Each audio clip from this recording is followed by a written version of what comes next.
Hai teman-teman, Om Swastiastu. Kami dari kelompok 6 akan membawakan materi yang berjudul Konsep Dasar Psikologi Sosial dan Teori-Teori Psikologi Sosial dan Pendidikan. Yang pertama ada pengertian psikologi sosial, yang kedua ada konsep dasar psikologi sosial, dan yang ketiga ada teori-teori psikologi sosial dan pendidikan. Sebelum itu, izinkan kami untuk memperkenalkan diri terlebih dahulu. Perkenalkan, nama saya Komang Gede Naraya Rahayu Semesta, NIM 2211031443, sebagai moderator sekaligus penyaji materi ketiga. Perkenalkan, nama saya Putu Devanyana dengan NIM 2211031274. Di sini saya sebagai penyaji materi yang pertama. Perkenalkan, saya Komang Sumerade dengan NIM 2211031267, penyaji kedua. Perkenalkan, nama saya Iketo Sapudiano, NIM 2211031273. Di sini saya sebagai penyaji yang keempat. Psikologi sosial terdiri dari dua kata, yaitu psikologi dan sosial. Psikologi diartikan dalam sebuah pengetahuan yang fokus terhadap perilaku dan fungsi mental manusia secara ilmiah. Kemudian, sosial merupakan segala sesuatu atau perilaku berhubungan dengan hubungan antar individu. Jadi bisa diartikan psikologi sosial merupakan suatu bidang keilmuan yang mempelajari tentang perilaku dan mental manusia yang berkaitan dengan hubungan antar individu dalam masyarakat. Psikologi sosial sebagai ilmu yang merupakan cabang ilmu pengetahuan psikologi pada umumnya. Ilmu tersebut menguraikan tentang kegiatan-kegiatan manusia dalam hubungannya dengan situasi sosial seperti situasi kelompok, situasi massa, dan sebagainya, termasuk dalam interaksi antar orang dan hasil kebudayaannya. Psikologi sosial juga merupakan suatu ilmu pengetahuan yang baru dalam abad modern. Ilmu ini mulai dirilis pada tahun 1930 di Amerika Serikat dan kemudian juga di negara-negara lain. Pengajian psikologi sosial dan ruang lingkupnya akan dapat memberikan gambaran tentang apa pengertian psikologi sosial dan apa saja menjadi objek dalam studinya. Mempelajari modul psikologi sosial dan ruang lingkupnya merupakan pangkal otak untuk mengetahui lebih lanjut tentang prinsip-prinsip maupun proses yang tingkah laku seorang sebagai makhluk sosial. Baik, sekian materi saya lanjut ke pemateri lanjutnya. Interaksi sosial manusia di masyarakat, baik itu antar individu, dan kelompok ataupun antar kelompok, memiliki respon kejiwaan. Reaksi kejiwaan seperti sikap, emosional, perhatian, kemauan, kemudian juga motivasi, harga diri, dan lain sebagainya tercakup dalam psikologi sosial.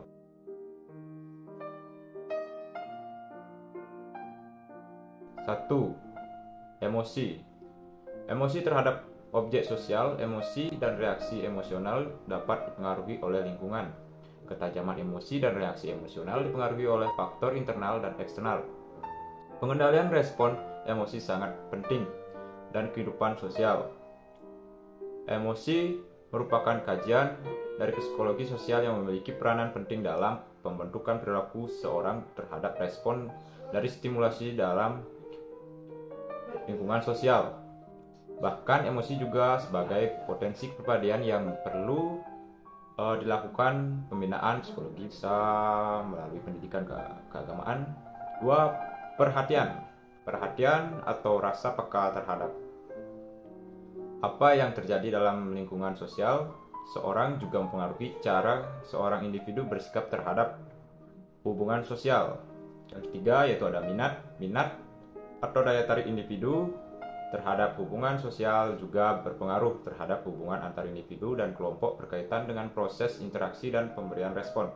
Minat muncul dari dalam individu dan mungkin bisa dipengaruhi oleh subjek-subjek dari luar seperti keluarga, budaya, lingkungan. Yang keempat yaitu ada motivasi. Motivasi merupakan kekuatan yang mampu mendorong kemauan untuk menjadi sesuatu yang berharga. Kemudian motivasi yang keras akan memperkuat perjuangan seorang individu untuk mencapai apa yang diinginkan. Kelima, ada kepribadian. Kepribadian merupakan gagasan yang dinamika, sikap, dan kebiasaan yang dibina oleh potensi biologis secara psikofisiologikal dan secara sosial ditransmisikan melalui budaya, serta dipadukan dengan kemauan dan tujuan individu berdasarkan keperluan dan lingkungannya. Yang keenam ada penghayatan. Penghayatan adalah proses kejiwaan yang sifatnya menurut suasana yang tenang. Proses ini tidak hanya melibatkan sikap, merasakan, memperhatikan, menikmati, atau yang lainnya, namun lebih dari itu. Yang ketujuh ada kesadaran. Kesadaran perlu ada dalam melakukan suatu tindakan, mengambil keputusan dalam interaksi dengan kehidupan sosial.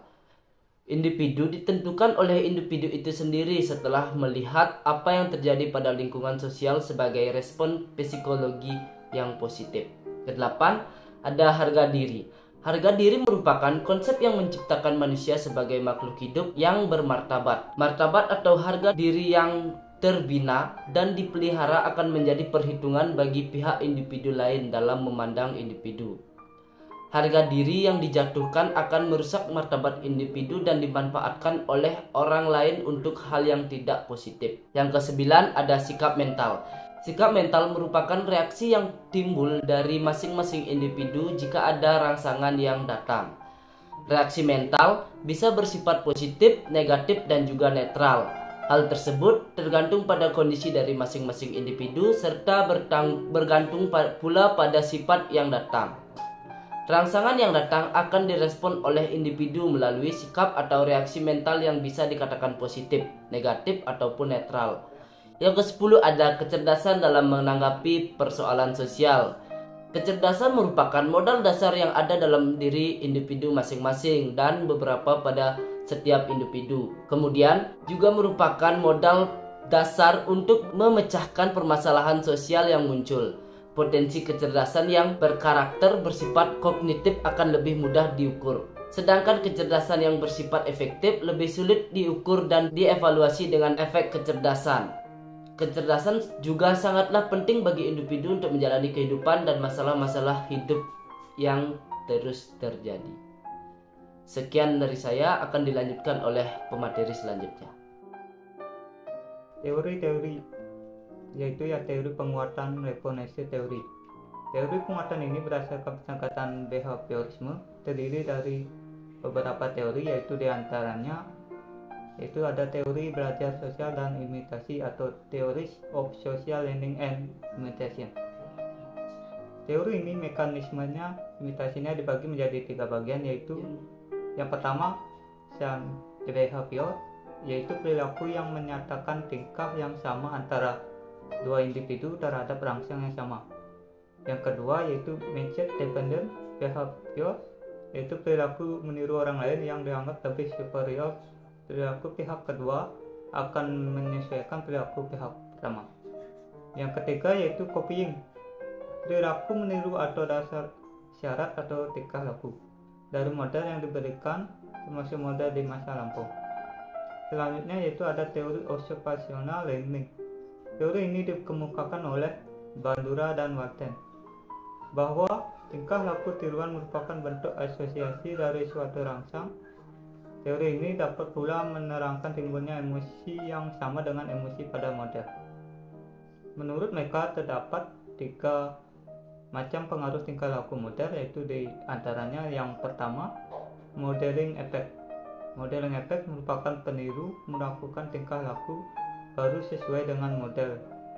Yang kedua yaitu inhibition dan disinhibition, adalah tingkah laku yang tidak sesuai dengan tingkah laku akan menghambat dari sesuai dengan model yang akan dihapus segala hambatannya. Yang ketiga yaitu passivation effect, yaitu merupakan perilaku model yang sudah dipelajari oleh peneliti kemudian muncul lagi dengan mengamati perilaku model. Yang kedua ada teori penguatan sosial atau social reinforcement theory. Teori ini dibagi menjadi beberapa bagian, yaitu teori tingkah laku sosial dasar atau behavioral sociology model of social change. Dicontohkan oleh Homas pada teori ini bahwa pada hakikatnya sama dengan proses jual beli di mana kedua belah pihak saling membeli harga dan mencari keuntungan. Selanjutnya yaitu teori hasil interaksi atau theories of interpersonal independence. Hubungan dua orang atau lebih di mana saling tergantung untuk mencapai hasil dan memaksimalkan hasil positif bagi setiap peserta interaksi. Selanjutnya ada teori fungsional dari teori otoriter atau equipment theory. Menurut Master, Beswer dan Adam, teori ini membicarakan tentang keadilan dan ketidakadilan dalam hubungan interpersonal. Setiap kontribusi yang diberikan disebut input bersifat negatif, contohnya seperti usaha kerja dan lain-lain, dan sesuatu yang diterima disebut outcome yang dimana bersifat positif afeksi seperti semangat dan minat. Yang ketiga yaitu teori orientasi lapangan atau field theoretical orientation. Cara penting pendekatannya yaitu menurut Ewing yaitu penggunaan metode konstruktif, pendekatan dinamis, penekanan pada proses fisiologis, analisis didasarkan pada situasi secara keseluruhan, serta perbedaan antara masalah yang sistematis dan historis. Yang keempat yaitu ada teori peran atau role theory. Role atau peran seseorang akan tergantung pada role orang lain dari konteks sosialnya. Biddle dan Thomas membagi peran dalam 4 golongan, yaitu yang pertama, orang yang mengambil bagian dalam interaksi sosial. Yang kedua, perilaku yang muncul dalam interaksi. Yang ketiga yaitu kedudukan orang dalam perilaku. Yang keempat, kaitan antara orang dan perilaku. Dan yang terakhir yaitu teori orientasi kognitif atau kognitif teori orientasi. Selanjutnya yaitu Craig of Cognitive Theory Motivation bersifat moral, yang dimana melibatkan kebutuhan dan tujuan. Ketidakstabilan fisiologi dapat menyebabkan ketegangan yang mempengaruhi persepsi, kondisi, dan tindakan. Selanjutnya ada Cognitive Constitutive Theories. Teori ini berpangkat pada perasaan yang ada pada seseorang. Misalnya seorang P terhadap orang lain yaitu yang bernama X dan hal lainnya yaitu X.